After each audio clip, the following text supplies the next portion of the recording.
KaraokeBooks. The Hound of the Baskervilles. Written by Arthur Conan Doyle. Introduction by Daniel Pratt. Chapter 4. Sir Henry Baskerville.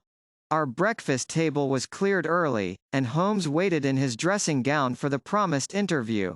Our clients were punctual to their appointment, for the clock had just struck 10 when Dr. Mortimer was shown up, followed by the young baronet.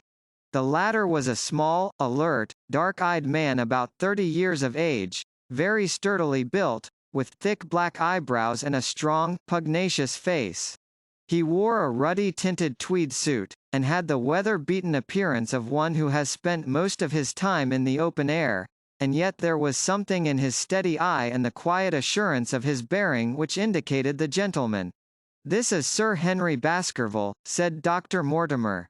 "Why, yes," said he, "and the strange thing is, Mr. Sherlock Holmes, that if my friend here had not proposed coming round to you this morning I should have come on my own.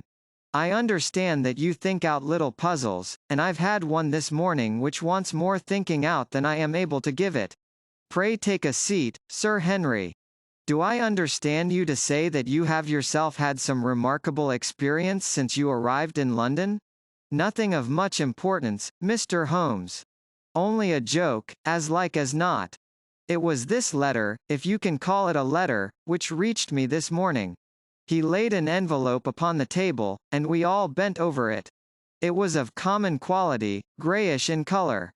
The address, Sir Henry Baskerville, Northumberland Hotel, was printed in rough characters. The postmark, Charing Cross, and the date of posting the preceding evening. "Who knew that you were going to the Northumberland Hotel?" asked Holmes, glancing keenly across at our visitor. "No one could have known. We only decided after I met Dr. Mortimer." "But Dr. Mortimer was, no doubt, already stopping there?" "No, I had been staying with a friend," said the doctor.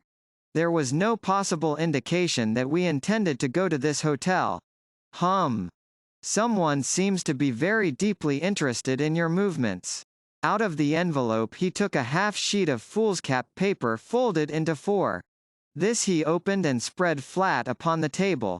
Across the middle of it a single sentence had been formed by the expedient of pasting printed words upon it. It ran, "As you value your life or your reason, keep away from the moor." The word "moor" only was printed in ink. "Now," said Sir Henry Baskerville, "perhaps you will tell me, Mr. Holmes, what in thunder is the meaning of that, and who it is that takes so much interest in my affairs? What do you make of it, Dr. Mortimer? You must allow that there is nothing supernatural about this, at any rate?" "No, sir, but it might very well come from someone who was convinced that the business is supernatural." "What business?" asked Sir Henry, sharply. "It seems to me that all you gentlemen know a great deal more than I do about my own affairs. You shall share our knowledge before you leave this room, Sir Henry." "I promise you that," said Sherlock Holmes. "We will confine ourselves for the present, with your permission, to this very interesting document, which must have been put together and posted yesterday evening. Have you yesterday's Times, Watson? It is here in the corner. Might I trouble you for it? The inside page, please, with the leading articles?" He glanced swiftly over it, running his eyes up and down the columns. "Capital article this on free trade. Permit me to give you an extract from it.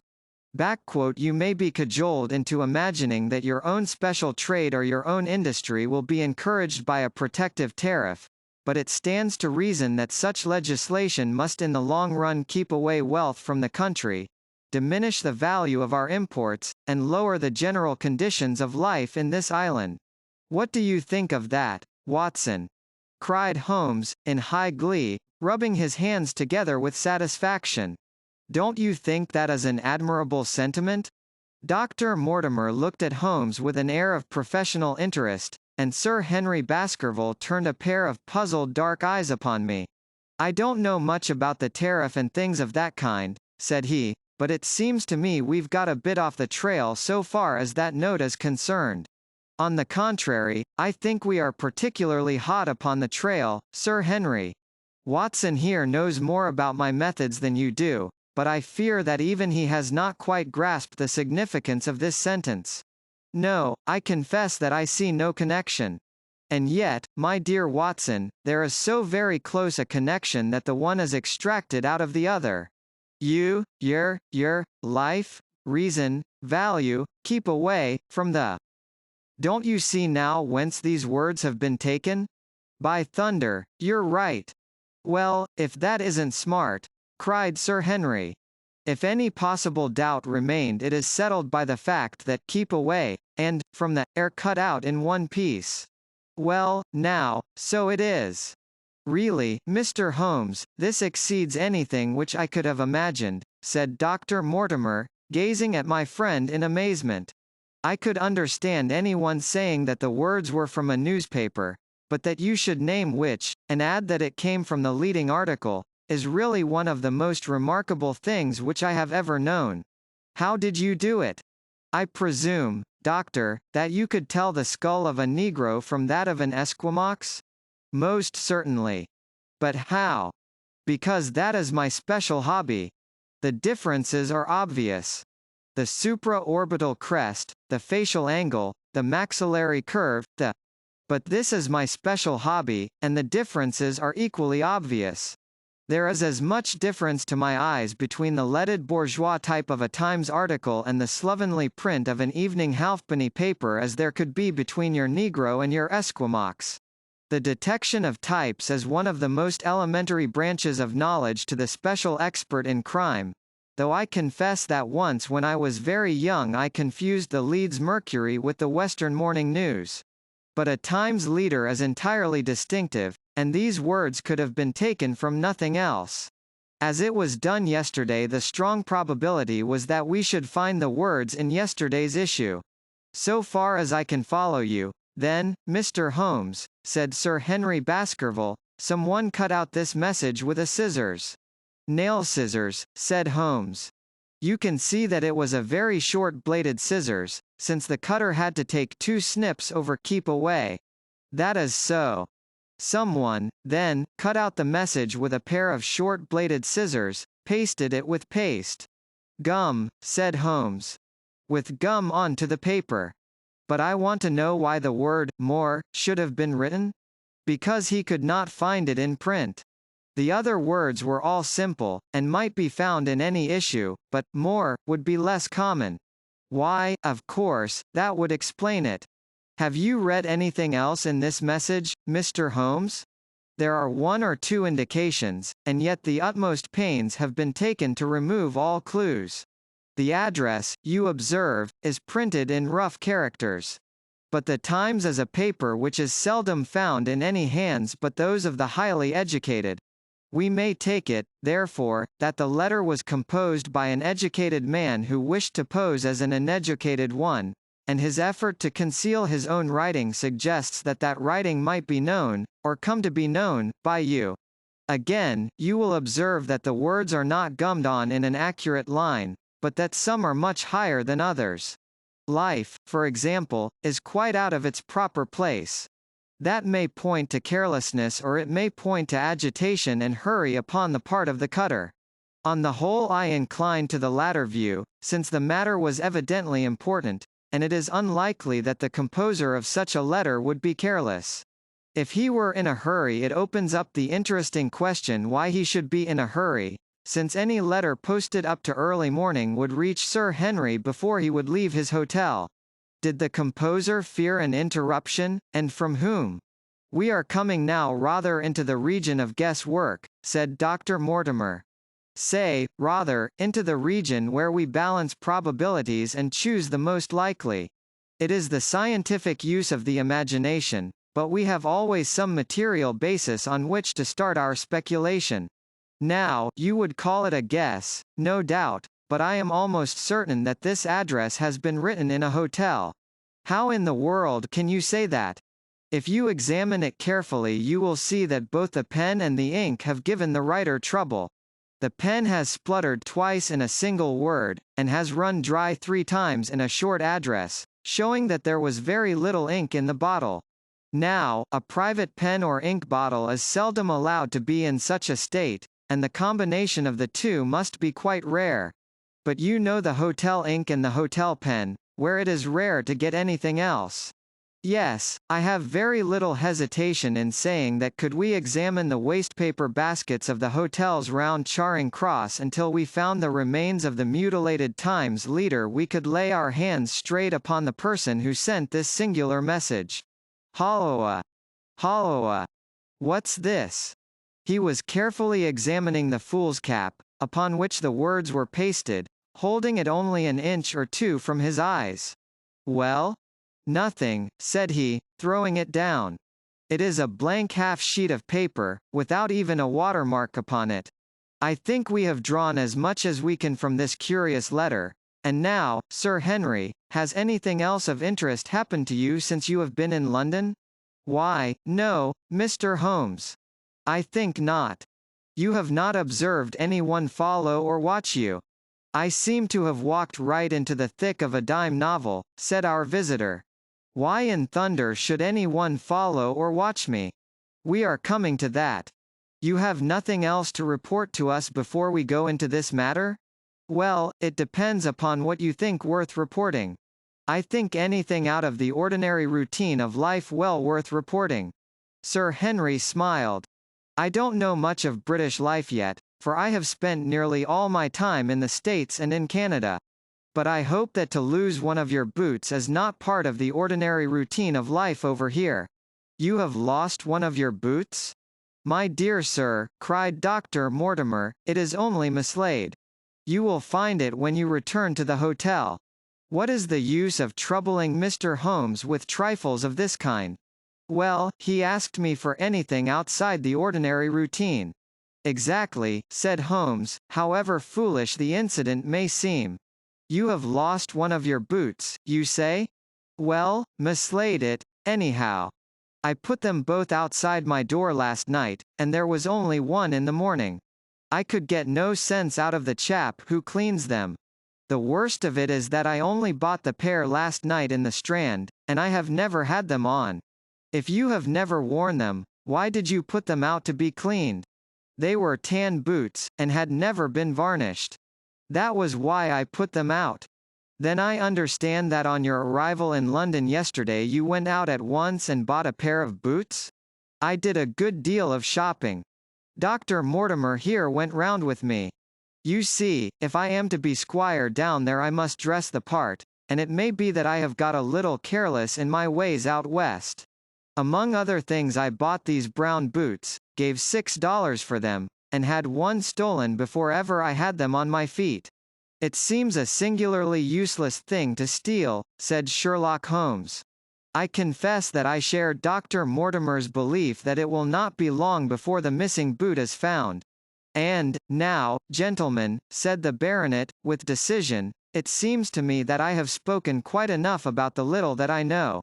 It is time that you kept your promise, and gave me a full account of what we are all driving at.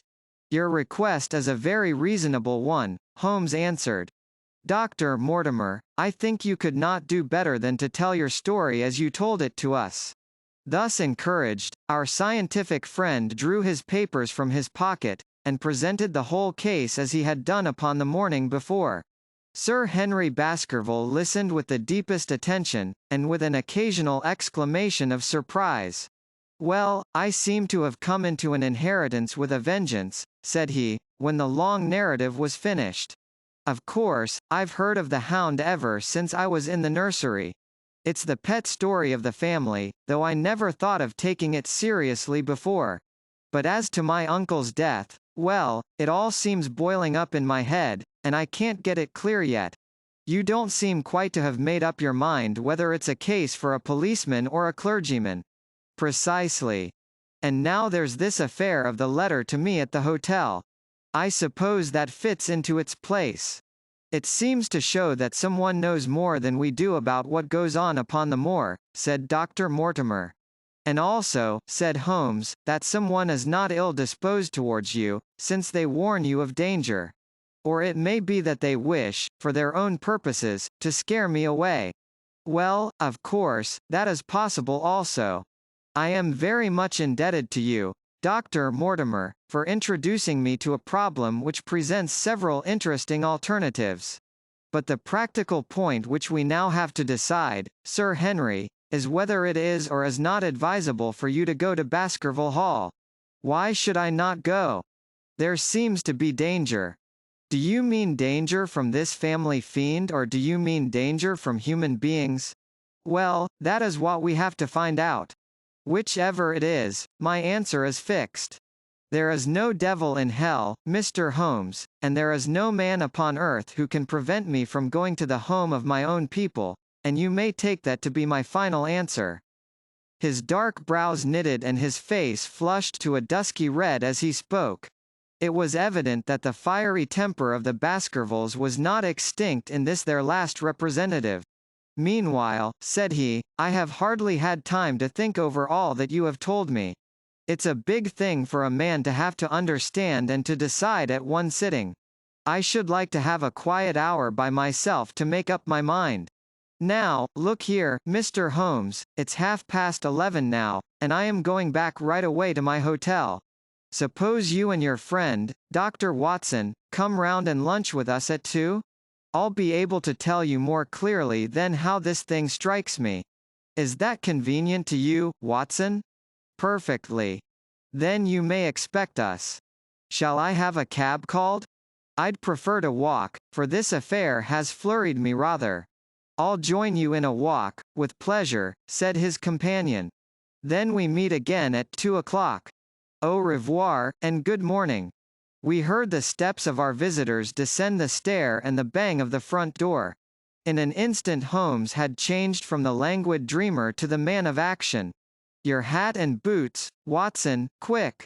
Not a moment to lose. He rushed into his room in his dressing gown and was back again in a few seconds in a frock coat. We hurried together down the stairs and into the street. Dr. Mortimer and Baskerville were still visible about 200 yards ahead of us in the direction of Oxford Street. Shall I run on and stop them? Not for the world, my dear Watson. I am perfectly satisfied with your company if you will tolerate mine. Our friends are wise, for it is certainly a very fine morning for a walk. He quickened his pace until we had decreased the distance which divided us by about half. Then, still keeping 100 yards behind, we followed into Oxford Street and so down Regent Street.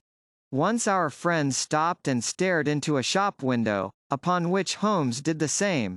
An instant afterwards he gave a little cry of satisfaction, and, following the direction of his eager eyes, I saw that a hansom cab with a man inside which had halted on the other side of the street was now walking slowly onwards again.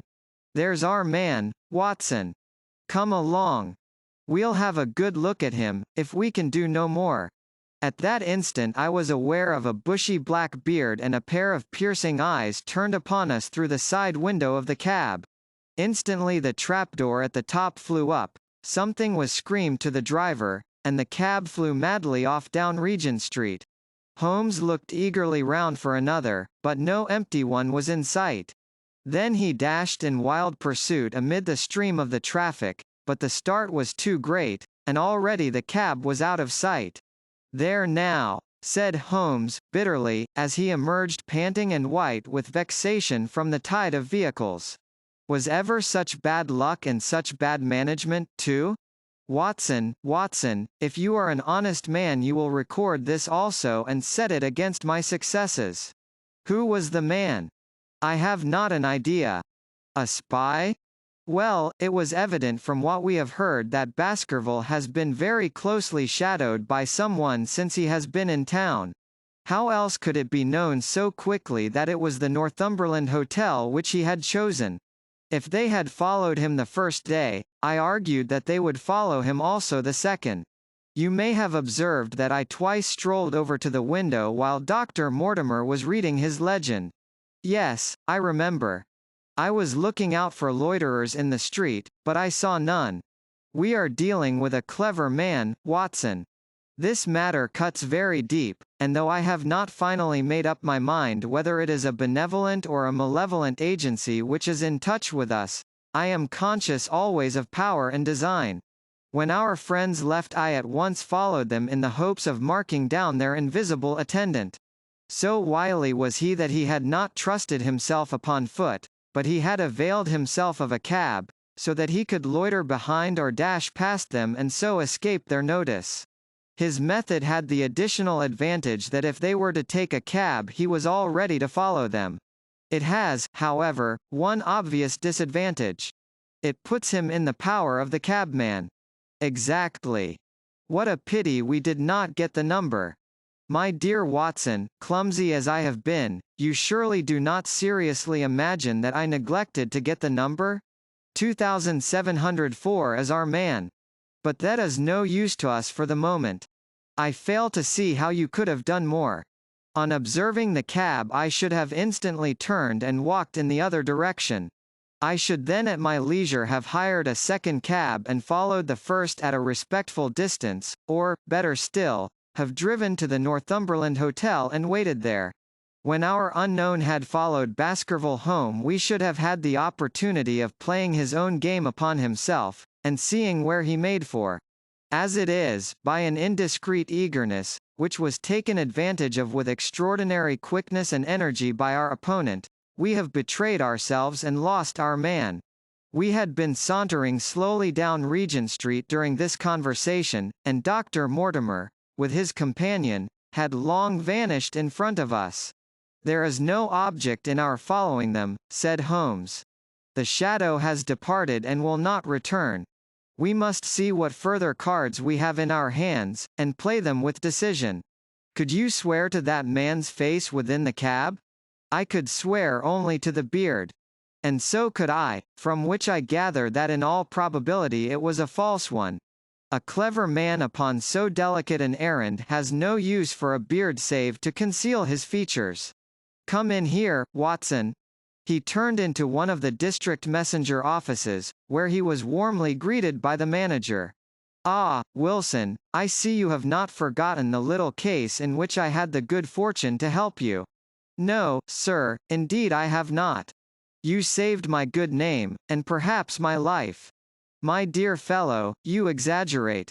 I have some recollection, Wilson, that you had among your boys a lad named Cartwright, who showed some ability during the investigation.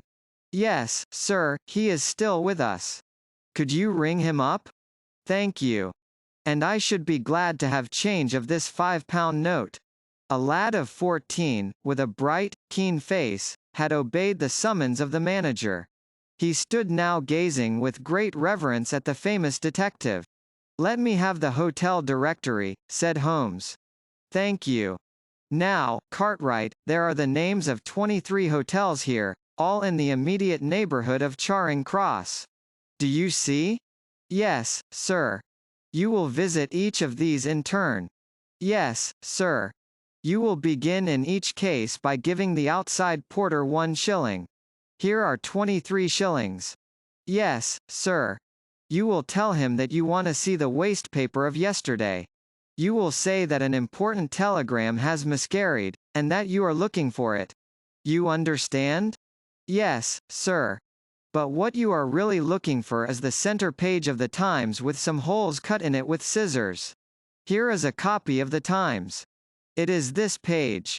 You could easily recognize it, could you not? Yes, sir. In each case the outside porter will send for the hall porter, to whom also you will give a shilling. Here are 23 shillings. You will then learn in possibly 20 cases out of the 23 that the waste of the day before has been burned or removed. In the 3 other cases you will be shown a heap of paper, and you will look for this page of the Times among it. The odds are enormously against your finding it. There are 10 shillings over in case of emergencies. Let me have a report by wire at Baker Street before evening. And now, Watson, it only remains for us to find out by wire the identity of the cabman. No. 2704, and then we will drop into one of the Bond Street picture galleries and fill in the time until we are due at the hotel. KaraokeBooks.